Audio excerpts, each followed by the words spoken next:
Lorraine Hamilton, and you're watching Luminary Liberators, exploring the entrepreneurial mindset journey. And today I'm really excited to introduce you to Bianca McKenzie.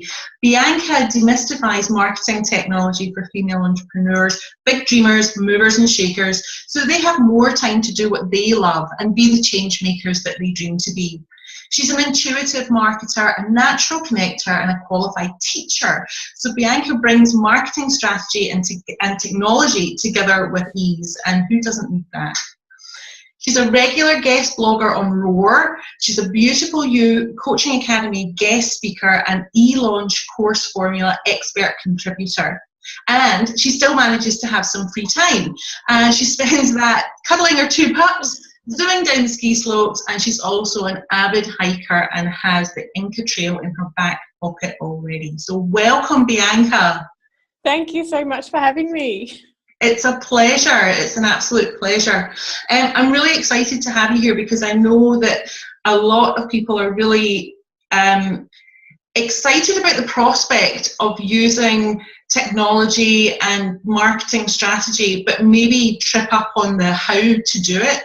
So this is quite exciting. And we had a couple of questions from the Operation Liberation group that actually stack up and say, yeah, we just need some help on the how, and how do we not get overwhelmed. So I'm excited for you to kind of unpack that for us a little bit.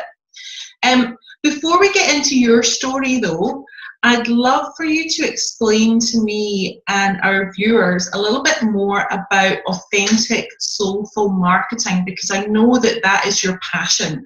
It's to make sure that, you know, you can market in an authentic, soulful way and it still be effective. Can you tell us a bit more about your vision for that? Definitely. Well, it probably stems from me doing a marketing degree, or somewhat of a marketing degree. I studied international business, and really coming across, I think the hiccups that I see with small businesses and entrepreneurs, especially female entrepreneurs, that have this preconception about marketing and it being evil and yucky and icky and everything. So I'm really passionate about marketing. It's something I studied, and it is something that I believe you can do in a soulful way. And I think most of that is through my own learning, my own journey. So this is business number 4 for me, and all the other previous businesses were all built on pretty much soulful online marketing. It was almost like an epiphany. I didn't realize that's what I was doing. It was basically just me sharing my stories. That I started blogging, and then when Facebook and all those platforms came along, I started using them. But it started with blogging and really just sharing my journey. It wasn't necessarily a strategy at that point. So I know that it is possible to market your business in a soulful way. If you think about talking to your friends and they ask you what you do, and you pretty much share it all, you're very passionate about it, you love talking about it, you're happy to talk to anyone about your business, and that's marketing. That is marketing. It is pretty much sharing your story. I think when people start to bring in the sales element, that's when it starts to feel a little bit like, oh, I don't really, it doesn't gel with people. But marketing is literally just sharing your story. And I think that can happen from a very authentic and soulful place. It is just finding where you like to share your message, where you like to share what you do. And online, that's pretty easy because there are so many platforms to do that. So for me, soulful online marketing and authentic online marketing really comes down to sharing your heart message, talking about that in a way that feels right to you. And for me, that often is the same way as I talk to my friends when I'm passionately explaining what I do. And so if you picture that you are talking to a friend online, then you are pretty much practicing soulful online marketing. Cool. I think that's a really nice way of describing it. I love the idea that marketing's a conversation, and from my perspective, always coming from a communication perspective, and it is a conversation. I think that definitely takes some of the fear out of it. But you mentioned that there are so many platforms, and with choice often comes overwhelm, and that was another question and comment that we got in Operation Liberation. It's like, how can we make content accessible to clients through Facebook, email marketing, and how to actually get it down without being overwhelmed by it all? And that was from Amanda. That question was from Amanda. So yeah, what do you say? It is a bit tricky because there are so many platforms, and people say go on this and use that and put it up on there. And once you know the technology, or if you know the technology, it is fairly easy to put it out across multiple platforms without it taking much more time. But if you're not comfortable with that technology, start with just one platform. Start with wherever your ideal client or your client hangs out. And often that just comes down to asking them the question, where do you spend time online? And then that's the platform where you want to be. For most people, that's Facebook, because there's I checked it yesterday, 1.56 billion people on Facebook. That was the last quarter of 2015. So there's a lot of people on Facebook. So most likely your ideal client will be on Facebook. So hang out where they spend their time, but also where you feel comfortable. If Facebook is not your thing, then don't push anything uphill. If you prefer to use Instagram, make that work for you and have fun doing it. I think sometimes we get really sort of overwhelmed and obsessed about the strategy, and I have to make this work for my business. I use Instagram, but at the moment there's no strategy behind it. I'm just using it for fun. So sometimes you just have to use things because they're fun, and see what comes back to you through that. And then if it does work, then start thinking about it as a strategy. Facebook for me is a strategy, and I push out content through Facebook, generally through cheating. I use a scheduling program, so I don't have to be there 24/7, which is kind of handy. And I know how to use the technology now, so that I write content once and I use that in multiple places. And I think that is a trick, is that don't get hung up about, I need to produce so much content. Reuse it. I write a blog post and I use that in my newsletter. I'm not going to write a completely new topic, a new story for my newsletter. Sometimes I put in an introduction, so it's a little bit more personal. But most of the times I just reuse what I already have, and then I use that on Facebook as well. So I think sometimes if you're not comfortable with the technology, it might be worth finding someone who can set this all up for you. So someone who can schedule or lay out your newsletters. So you pretty much provide them the content and they set it all up for you and determine when it goes out. Well, you determine when it goes out. But so there's two things. Either use tuning software like I do. I use Meet Edgar, or find someone who can set this up for you and send it out. Because sometimes it's not worth spending your time on things that are not in your zone of genius and that you don't enjoy doing. You're better off focusing on what you are good at than all the other bits and pieces. Completely agree. And what a beautiful segue into my next question, which was, what is it that you actually do for your clients? I do a lot of different things. Mainly what I focus on is actually teaching people. So often the type of client that I work with are people that are fairly new, that haven't really figured it all out, haven't figured out all the puzzle pieces. So I help them learn how to do it, but also I help them set it all up so that it is set up, and they basically have to keep the wheels moving rather than, putting the car together first.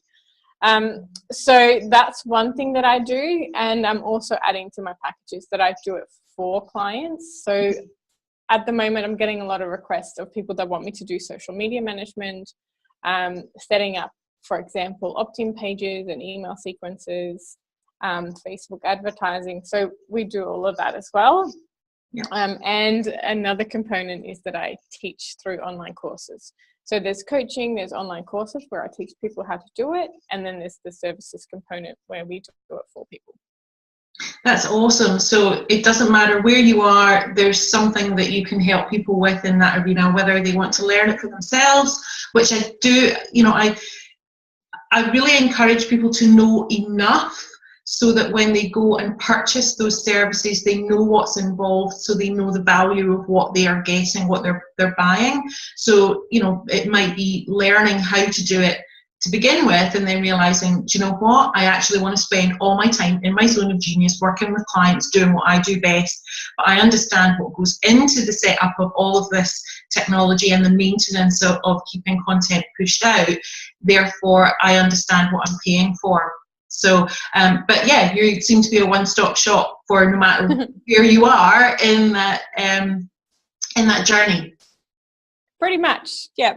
And it's certainly a growing sector. I think more and more people are realizing that it is.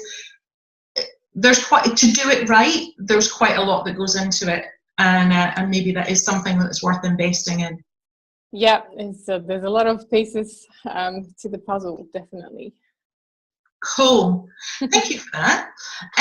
Now, I really wanted to touch on the misconceptions of your work. What do people misunderstand when they set out to start their social media strategy or their online email marketing strategy? What are some of the things that that are common pitfalls that people should be aware of? Yep. There's where do I start? Firstly, there's that feeling that you have to be on everything and you have to be good at everything, and no, you can't do that unless you want to not sleep and spend your whole existence online. I think being everywhere and being everything to everyone is a really big one. It really comes down to being where your ideal clients are. Everything in marketing comes down to knowing your ideal client on a very intimate level. You have to know exactly who they are, what they want, what they love, what you can help them with, what their pains are, everything. You have to pretty much know them like they're your best friend. And that's when you can really own in on pretty much on what you can offer them and what keeps them engaged online. This is another one that often people go online and they go on Facebook and they post things and then they're like, it's not working. No, well, what is not working? What are your goals? Why are you online? Well, to make sales. Well, then you need to take actions that actually facilitate sales and not just post image quotes. That's not going to bring you sales.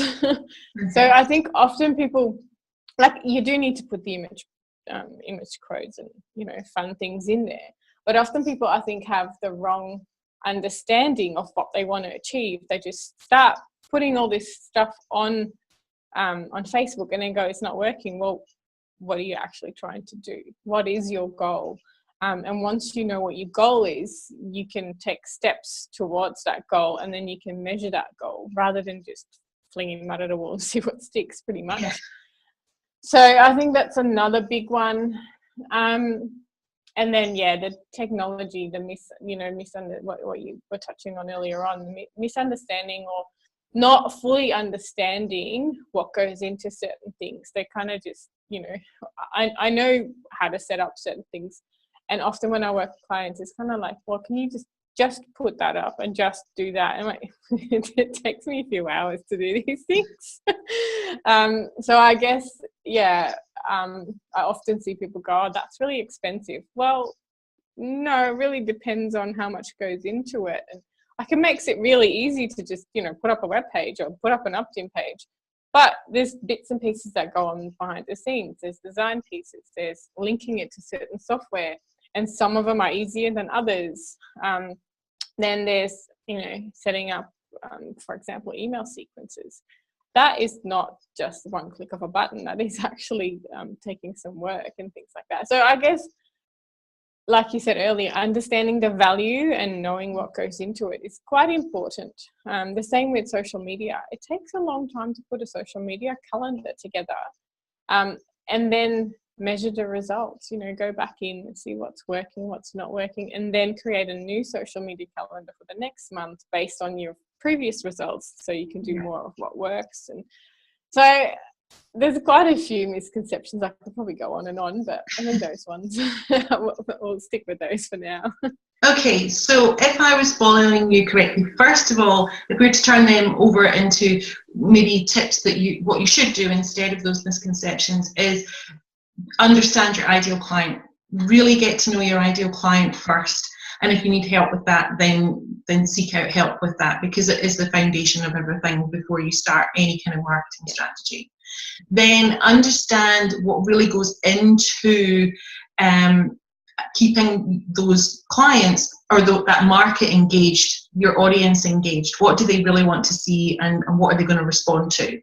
And also understand that whilst there are plenty of blueprints that say, oh, you need a newsletter, oh, you need a social media presence, oh, you need a content calendar, there's actually a huge amount that goes on behind the scenes. And it's no wonder to me that people get overwhelmed by it if that's not, because the marketing is a means to an end. It's so that people can actually perform the service that they want to perform, to be in their zone of genius. So I guess understanding that marketing component is at the beginning at least as big, possibly even a bigger chunk of your time than your service delivery. Yeah, it's pretty much sharing what you do so that people can find you. It's, spreading your message so people can find you. And there are certain ways that certain people do this. There's hundreds of ways you can do it. I'm doing it through Facebook, blogging, and email marketing, but you can do webinars, you can do podcasts, you can do videos. There's a lot of different ways. Just find out what's right for you.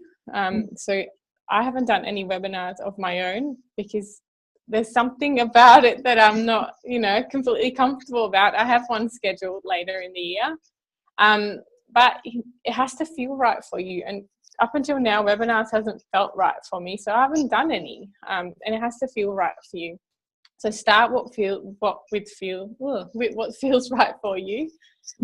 And I think that sometimes we do somehow need to push ourselves a little bit further, because I know that, when you're first starting out, pressing, go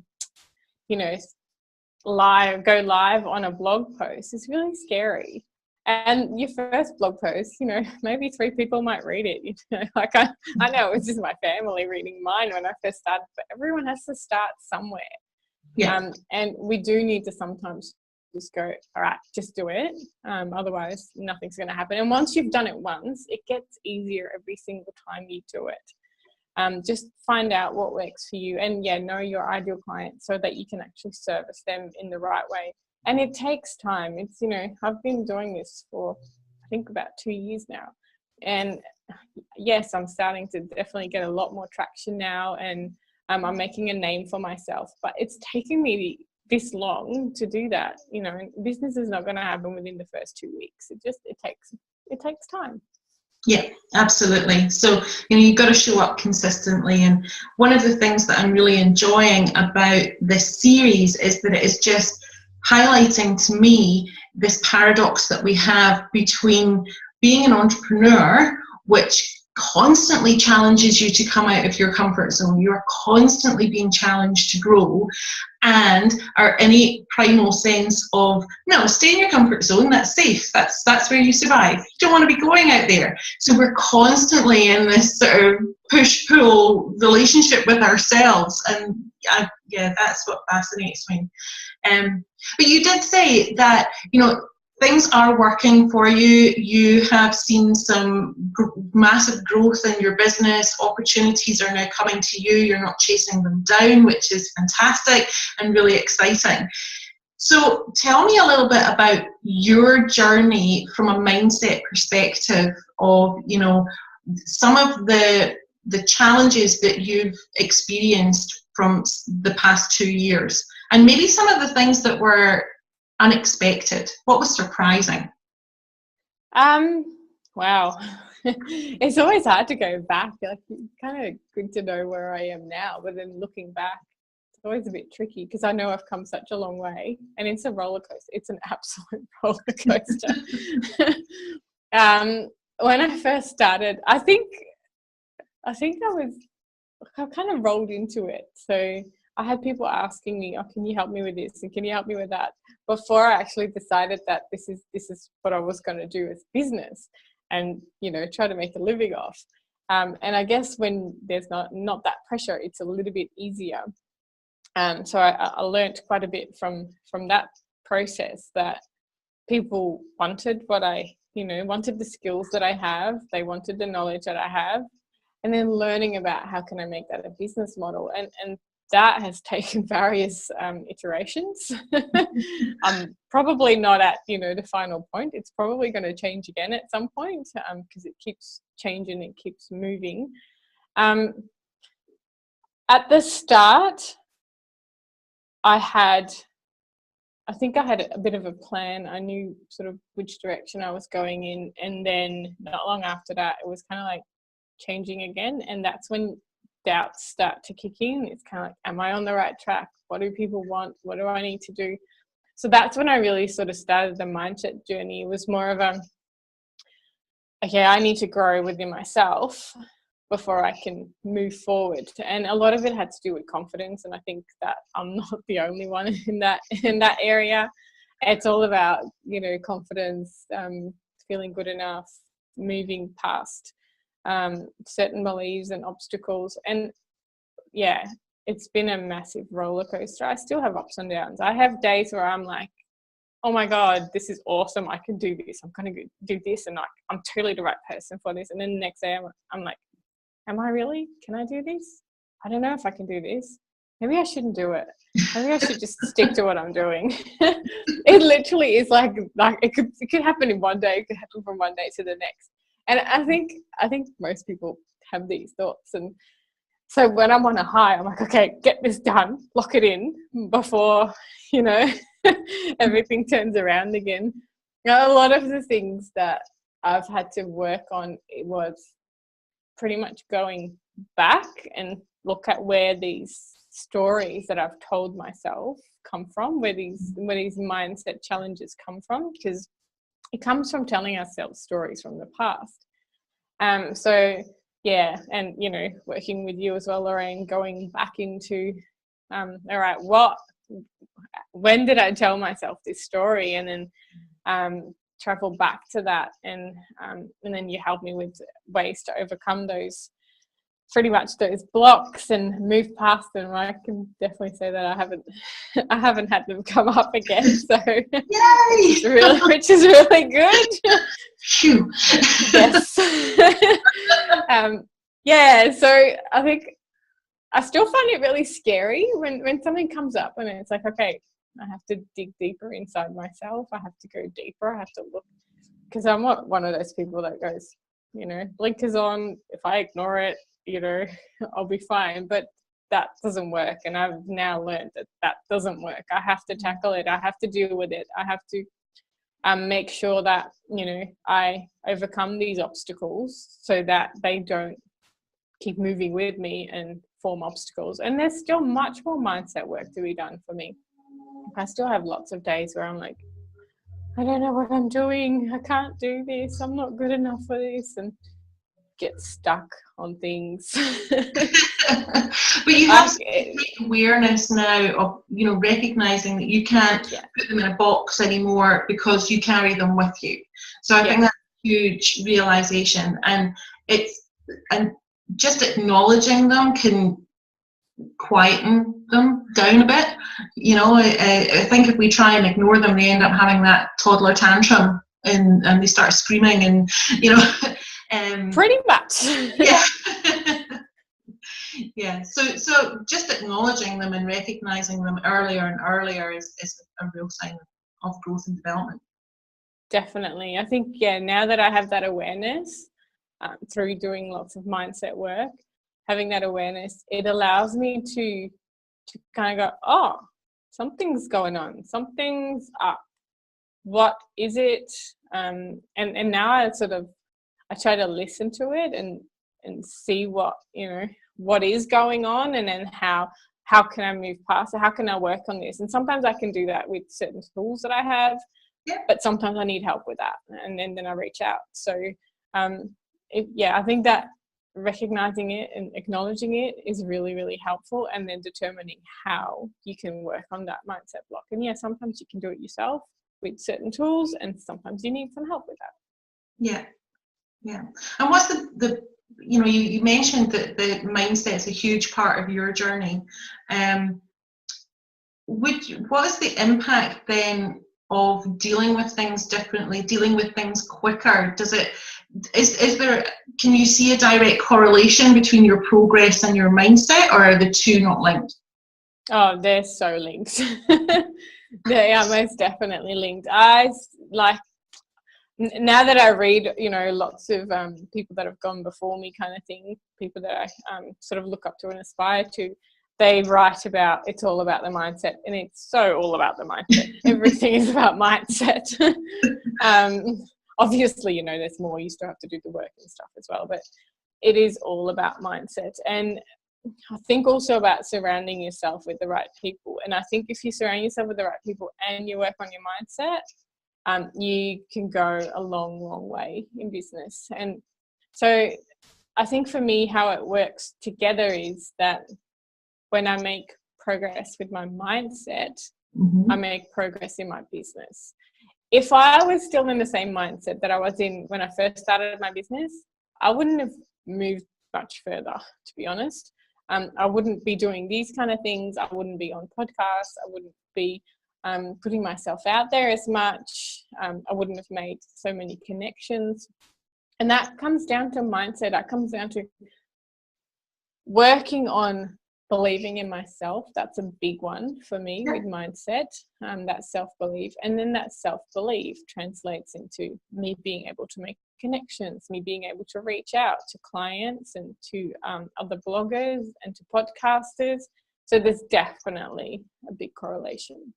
Yeah, absolutely. I love that you bring together the way that you think or what you believe about yourself and it determining your action or your behavior, because it absolutely does. It absolutely does. If you don't believe in yourself, you're not going to pick up the phone and make that call. You're not going to knock on that door. You're not going to reach out. Yeah. Yeah, exactly. Now, there was something else that you mentioned that I wanted to develop, because you talked about reading books by people who had gone before you and people that you looked up to.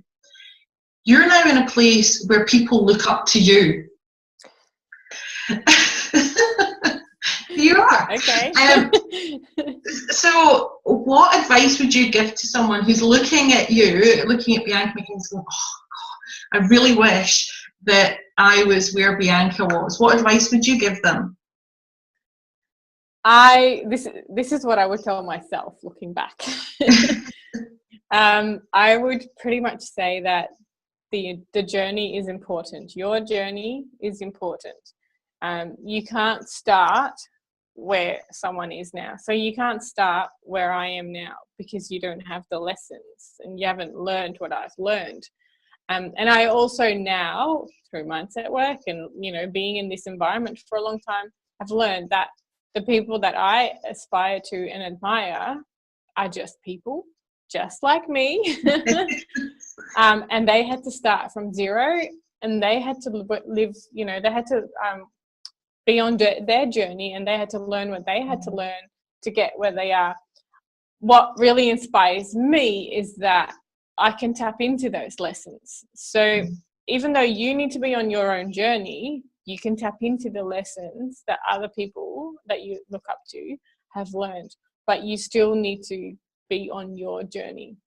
You need to make the mistakes that you need to make in order to move forward. And you do need to make mistakes. That's the only way we learn. We fall and we get up again. And that's how we learn to walk. So I think you need to, be okay with where you are. This is what I would tell myself. Be okay with where you are, where you are right now, and keep moving one foot in front of the other and learn. Just learn as much as you can, but know that you need this journey. Wow, that is so insightful. It really is. It's so true, and it works for anyone at any stage of where they're at. So, thank you for sharing that. It's really insightful. That's okay. Yeah, that's what really helped me. Looking back now, it's like I used to be one of those people like, I wish I was where they were, and I still have that sometimes. But now I look at it in a way that I'm on my way to where they are, and I'm learning my own lessons, and I'm getting my own, I'm working the way that works for me, and I'm learning what works for me, and I need to learn that. Yeah. No, that's fantastic. Thank you. And thank you for clarifying that we don't all have to be out there doing webinars or doing the same thing to get the results, because you're demonstrating that you're doing what works for you and it's working. Yeah. I hope so. I think it is, and it's working for me. So yeah, we just have to do what I want to get over my webinar fear. And it's basically a fear of technology, ironically.